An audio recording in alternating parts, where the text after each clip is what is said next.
Hey guys, Ryan from Spyker Workshop, and today I have the transmission upgrade for the 1/6 scale Dragon Sherman.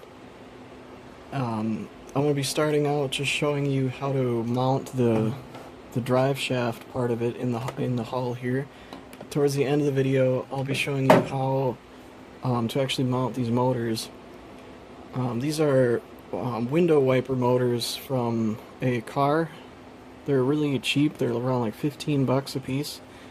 I think they're 12 volts, but they also might be able to be run on 24 volts. I'm not completely sure. But yeah, I'll get to that towards the end of the video. So I went ahead and installed one side of this just to see, how everything works before I did this instructional video. And it's extremely smooth and strong. And it uses the stock sprocket. I know a lot of people think that you need to, like go crazy heavy-duty metal with these sprockets, which in my opinion is just completely false. These sprockets, the stock ones, even though they're hollowed out, they're still really strong. Because the way that a sprocket works is, as the track's wrapped around here, you have like 6 teeth engaged in the sprocket at all times. So in order for these to break, like one of them can't break, 12 of them would have to break at the same time to make, something go wrong. But the part that needs strength is the actual shaft. And what I use for this are hex-shaped shafts. So there's no need for a keyway or a set screw to hold everything or to transmit the power to the shaft. So this hub here is where the shaft goes in, and then the pulley that's printed also has that hex shape. And I mean, it's an extremely strong connection without any set screws or anything. But that makes it so I can keep most of the scale detail. Like the front, the only thing that you can see from my setup is just one screw. I also have it set up where this spacer right here, you can move to the outside if you want to add more space in between the sprocket and the hull. And you could always cut this down. It's just like a spacer, because the drive shaft is about 1 inch longer. So there's tons of customization that you can do. I believe there's enough room on the drive shaft if in the future you wanted to put duckbills on both sides of the tracks. I've seen some Shermans that have everything extended out from the hull, so there's enough room for that to do in the future. And yeah, you can see like the actual strength of this thing. It's just like as solid as a rock in here. There's no give or play or anything in it, and all it is this big part is glued into the hull. I have these nubs on it that kind of line up with these, so you can add an extra point of securing it to the hull. But that's really all it takes, because this whole three-dimensional shape of the hull is very strong, even though this plastic isn't the thickest. But when you have everything glued together in here, it becomes as strong as you'd need it to be for this tank. And then it runs on 2 bearings and the belt drive here. Eventually the motors will be mounted in the hull, kind of behind here, and you'll be able to adjust the tension on the belt and things like that. And I also left space for larger pulleys, because I don't know how fast this will be on these motors. And I'll be able to take people's custom orders if they want to order a very specific speed for their tanks. So yeah, there's lots of future customization for these things. Alright, so that was like the introduction. So now I'm going to get into how to actually put these things together. So first thing you can do is prepare everything. And one thing else I should mention is all these kits that I'm coming out with for this thing are designed for when you're building the tank from the very beginning. It will certainly work on your tank if you already have the entire tank assembled, but you know, all the steps that you'll have to do will probably be different, and you'll have to, you know, come up with it yourself. If this is already installed in the tank, it shouldn't be too difficult to reach in here and do everything I'm going to be showing you.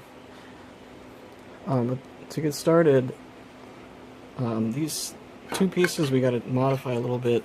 There's like a nub on top. I just clipped it off. It was a alignment hub for that, which we don't need. And then this, we need to take this whole cylinder off. I already took off, there was another cylinder that was in here. And the way that I was doing it here, you could either cut it. Actually, that's what I did on the other side. I used my bandsaw and chopped it in half. Let me quick do that. So I just cut it off right here, and then I'll use just either a clipper or even just a pliers, and just kind of rip the rest of the plastic off of here. And then I'll go around and do that to the whole thing. So I just use a file, and you don't have to get it perfect because it'll be behind the sprocket, you know. Also, this we have to remove. I'll do the same thing with that. And then you're gonna need a 1-inch spade bit. I find this just the easiest way. And then you're gonna need to try to get it in the center of this hole as much as you can, and then drill that out and enlarge it. So now I have this part all ready to continue on. And the next thing is we need to get this glued into the hull. I'm not sure, I noticed on these kits that they have a thing to bump it up into on the inside, but then there's a slot here. So I don't know if it's supposed to be flush or here, because this part right here is flush when this is not flush. So, like, you know, I don't know which way it's supposed to be. Maybe someone in the comments down below can let someone know about that. But on the other side here, I just glued it with it flush to the inside. Yeah, I'm gonna do the same thing over here. But yeah, so you can glue this in the hull, and then, well, you could do either way you want. You could glue this on first. Before you glue this on, though, there's a ring. This ring comes with the printed parts of the kit. This ring will glue over this hole here, and then this will glue on top of that, and that makes it so no dust and like debris can get trapped in here. You should be able to glue this, you know, to make it waterproof, basically. And then once you have that done, you can glue this in the hull. I'm going to get both of those steps done. Forgot to mention, this is the glue that I use. You get it at the plumbing section in a hardware store. It's used for like plumbing plastic pipes. But this stuff, it will chemically bond ABS to, I'm not sure if the kit's ABS, but it will bond it to it. And what I like about it is it's really gooey. So it's kind of like gap filling stuff. So you don't have to get everything perfectly touching each other, because I know some glues are like really watery, like very thin. But yeah, this stuff I really like. So here I have the parts glued in, and I was gonna mention that I only used glue on, like, from where this curved part is.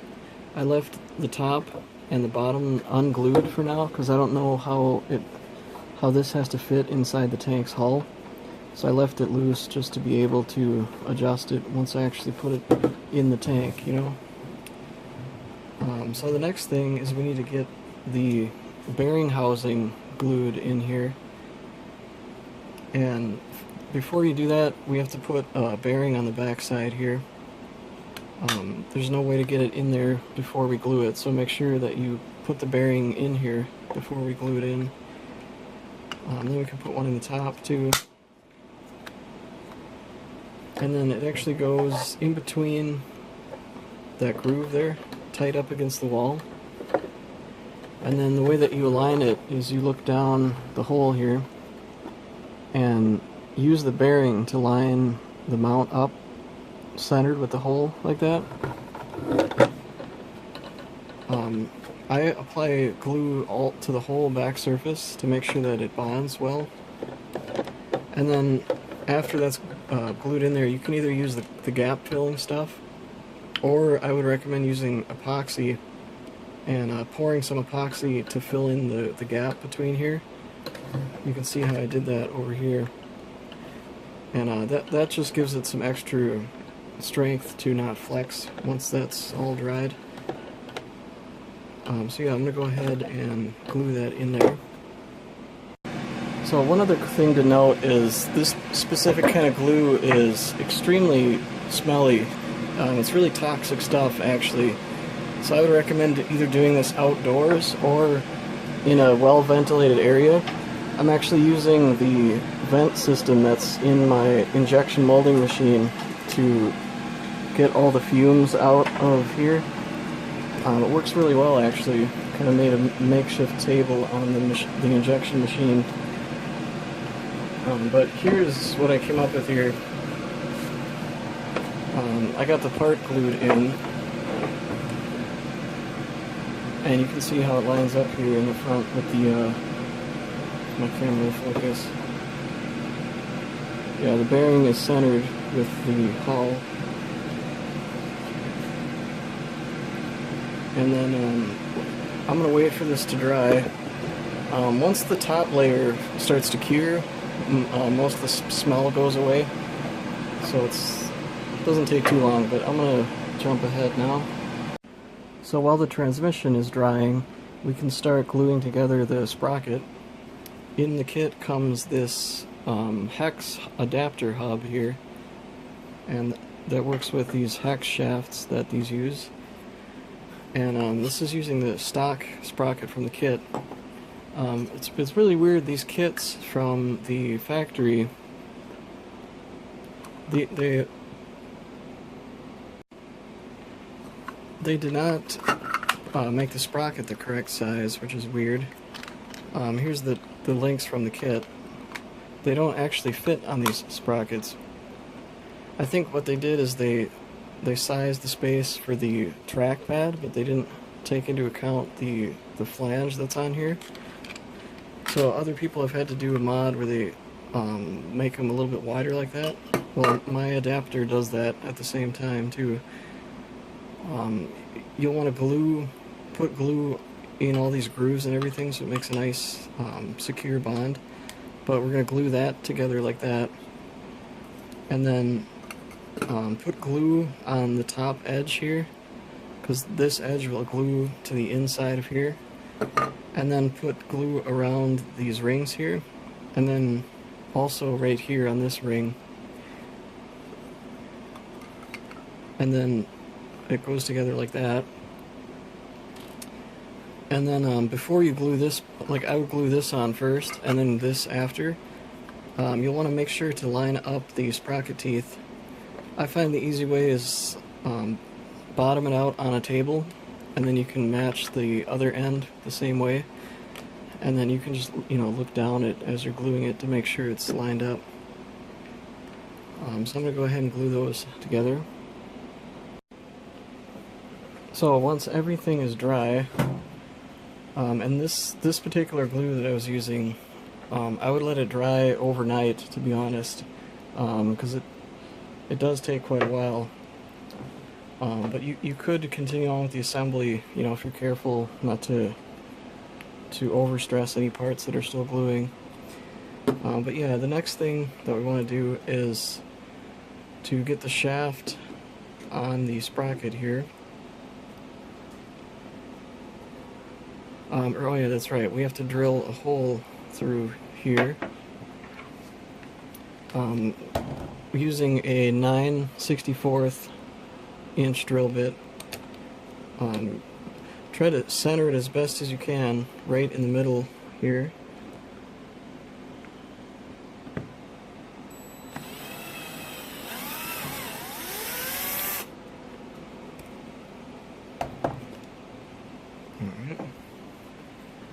And then we'll get a screw ready.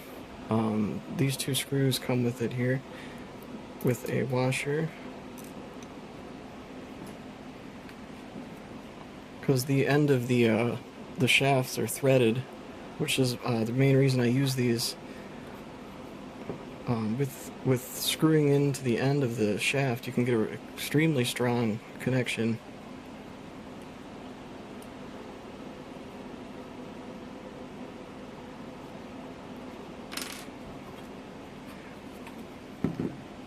And then the inside here, to get this ready to put the shaft in, there's these two spacers here.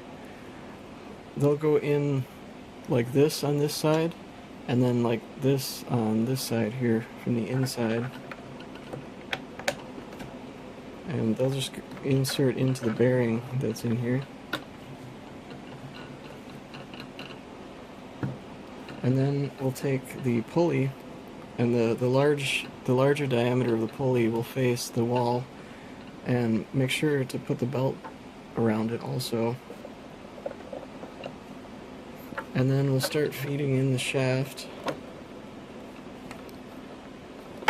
and then you'll have to kind of maneuver the pulley around to center it.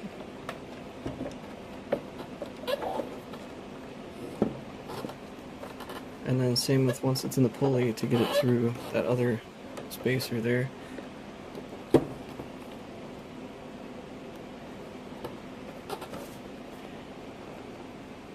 You can see already just how smooth it is. And then, just like I did over here, I'm going to put this extra spacer here on. And then this will go on here. And then from the back end, that same screw, I'll go ahead and tighten that together. So after you have this all tightened together, what's cool about those shafts is the screw on each end, it pulls everything together and it makes it like extremely rigid. There's absolutely no play in it like this way or like any direction. I used a very similar setup on the other products that I make, like my Spyker Cat, which is another tracked vehicle. I really like using this setup that I came up with. And like I said before, if you want to have more space here, you could rearrange where that spacer is and put it out here, or you know, cut this up, and you know, you can do a whole bunch of different things. But yeah, that, and then you'll have to do it for the same thing on the other side. And yeah, that covers the actual mounting of the drive shafts on each side here. Next, I'm going to show you how to actually mount this into the hull, and then later in the video I'm going to show you how to install these. There's another printed pulley that will mount to this. Yeah, we'll get to that towards the end of the video here. So I skipped ahead a little bit, and I got the whole transmission mounted in the hull. Your kit will come with some small screws and some machine screws with washers and nuts. It's up to you guys if you want to use these, because you have to drill some holes through the hull, so you'll see holes on the outside, but you can always fill them in with something. And also you'll see screw heads underneath, or you could just glue it in place. Also, one other thing to mention is, earlier in the video I didn't know if these should be flush, and it turns out they should have been flush with the outside, because my plates are actually a little bit bent right here to connect to the hull, but the sprocket's still straight, so I'm just, you know, it's fine for me. But yeah, if you do want to use these screws, for the small ones, you need a small, like 1/16 drill bit to get the hole started. There's like a plastic block behind here, that's what I used to drill through. And then on this part, you want a slightly larger drill bit for the head of the screw. And then the bottom, I just used an 1/8 inch drill bit to go straight through. And I applied the glue before I screwed it down, so after I screwed it down, all the glue joints got, press fit together. So I have another video of how to install these internal support brackets, and if you're using different motors than what I have with the kit here, you'll probably have one that looks like this, or you can order this bracket for the transmission up front.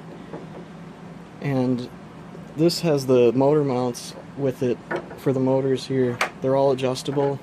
There's like 3 sets of holes, so you can, if you use different pulleys, you can adjust the belt tension with that. But to get this ready, to get it ready to install, all these large holes get drilled out with an 1/8 inch drill bit, 1/8 inch, and then the 8 small holes on the side are 3/32 drill bit. And then check out the other video on these. The installation of the actual beam is the exact same for this one, so I'm going to skip over that. So this is the underside view. The only difference between the other support braces is that there's 2 extra screws, and those go in these holes here up from the bottom. So next step is to get the motor mounts ready, and these we have to drill out some holes on them. These upper holes here, these will be 1/8 inch drill bit, and then all the other holes on, like these 2 holes and these 4 bottom holes, are all drilled out with the larger 9/64 drill bit. And then the pinion, these holes will be drilled out with a 1/8 inch drill bit also. So once you have all these parts drilled out larger, I went ahead and did one motor already. What you need to do is cut the shaft on these motors. You want to cut it to be about the size of the pinion, like this. And while you're cutting it, make sure to keep it cool, because the gear inside of here is, I believe, Delrin. So you don't want the shaft to, get like super hot as you're cutting through this. I put a vice grip here just to kind of soak some of the heat out of the shaft as I was cutting it. And I used a big chop down saw for cutting metal. And then to actually fit the pinion on the shaft, I used a rubber mallet, because I have the hole slightly undersized, so you have to like hammer it on here. And then in your kit comes a bunch of set screws, and each pinion will take 4 set screws just to make sure it actually holds onto the shaft nicely.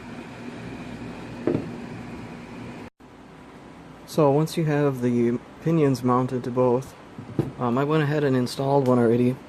This is what it will look like when it's in here. And the way that we do it is these long sheet metal screws that the kit comes with. You'll use 4 of them on the bottom there, and then you can select between 3 positions in here. It depends on what pulley you get, because I might make different size pulleys for both. And these motor mounts only work with these specific motors. There'll be links down below and in the product page of where to get these. You can also buy them through me too. But yeah, I'm going to screw this down. So once that screw is screwed in, you loop the pinion around the belt there. And then this motor mount, you have to adjust the motor side to side like this to be level. And then also you need to put quite a bit of tension to hold this back like this. But first I'll just get these ready to go. These use the same screws. Just screw them in loosely. So I got them just loose right now, so you can still move the motor around. And then I'm going to line it up rotation wise, and then try and pull it back You know, don't go too crazy, but you can always adjust it later. But I'm going to put some force on it and then finish tightening down the clamps.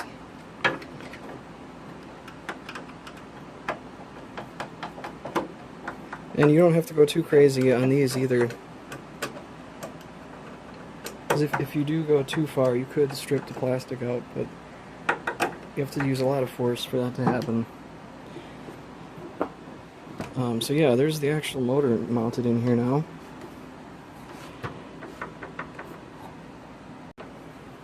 The motors are pretty good. There's a little bit of flex to them, but that will allow, if you ever get like a rock caught in the sprocket or something, it will actually skip teeth after so much force. And you can always adjust the tension on it to make it tighter. The tighter you make it, the less likely it will be to slip. But it's pretty good right now. It takes like a lot of force to actually make that happen. I might make some changes to it by the time you're watching this video, once I actually get the whole vehicle up and running, to see how the performance actually is when it's driving. But so far it looks really good. And yeah, I think that's pretty much it. These motors, I believe, run on 12 volts. I think you might be able to run them up to 24. And then I'll be offering different size pulleys on my site for different speeds once I get this up and running, just to see actually how fast it really is. And then I don't know what connectors these use, but I'm gonna just cut this plastic shroud off to expose the metal or the terminals underneath. I probably should have done that before I put it in the hull, but I'm just going to solder wires directly to those tabs under there. And I don't know if I'll ever be offering like speed controllers. I'll see, but I know there's so many other systems out there already. You guys could get your electronics somewhere else. But yeah, once I get farther along, I'm definitely going to make tons of videos of this running around outside to see what the performance of this is. Here's one more thing, just to quick show you guys while it's under power here. I got a 3-cell LiPo, which is 12 volts, and I just have it directly connected just to show you. These things are amazingly quiet with this whole setup, with the belt and everything. And it takes quite a lot of force to actually stall the thing. And you can hear, what's actually nice is once it gets down to actually stalling the motor, it does slip. So it would save your motors and electronics from burning up. But it's hard to show on camera, but it takes a lot of force to actually stall this thing. I think it should do very well outside. And it's hard to tell, but it's not that fast. I know a lot of people want it scale speed. It's hard to tell until I actually get the tracks on the thing, but I can always adjust the pulley ratio to make it pretty much the exact speed that you guys want it to be. Also, if it goes up to 24 volts, I can adjust the ratio too to keep it at the scale speed, I think. But yeah, it's cool how quiet these things are. I can't wait to actually get the thing running. It'll be really cool. So yeah, thanks for watching, and let me know what you guys think in the comments down below.